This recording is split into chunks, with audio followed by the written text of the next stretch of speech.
Sem Anja Kolarič, po izobrazbi sem doktorica farmacije. Leta 2015 sem zaključila enoviti magistrski študij farmacije na Fakulteti za farmacijo v Ljubljani in se še istega leta vpisala na doktorski študij farmacije na isti fakulteti in se zaposlila na Kemijskem inštitutu kot mlada raziskovalka.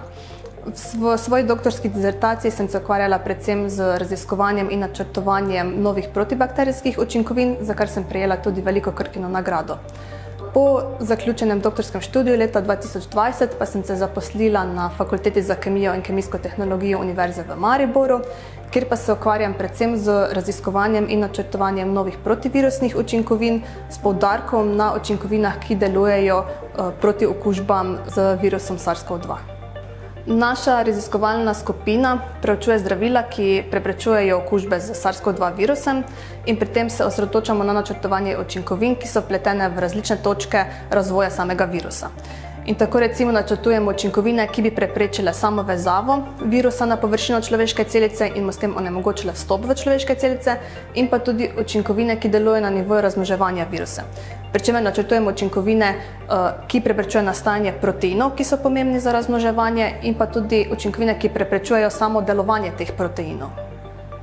Zdaj, naša ekipa je zelo raznolika, kajti zajema tako farmacevte, kemike, mikrobiologe, biotehnologe, in v ekipi sodelujejo tako izkušeni raziskovalci kot tudi mladi raziskovalci in nekateri izmed njih se ukvarjajo zgolj z računalniško podprtim raziskovanjem, drugi pa zgolj z eksperimentalnim, nekateri izmed nas pa delujemo na obeh področjih.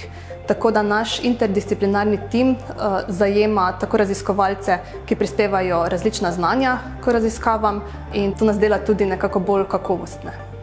Na določenih proteinskih tarčah SARS-CoV-2 virusa imamo učinkovine, ki dajo želene protivirusne učinke, hkrati pa tudi sodelujemo z raziskovalci iz tujine, ki te naše učinkovine naprej testirajo na virusnih kulturah. Zdaj, naše raziskave so predvsem lahko v pomoč ostalim raziskovalcem in pa tudi sami farmacevtski industriji, ki načrtuje protivirusne učinkovine. Bi pa uspešno zdravilo bilo predvsem v pomoč, kadar zbolimo za težjim potekom bolezni, kajti s tem bi mi prispevali, da se virus preneha razmnoževati in tako se potem imunski sistem posameznika lažje bori za samo okužbo. Da razvijamo samo zdravilo traja kar nekaj let.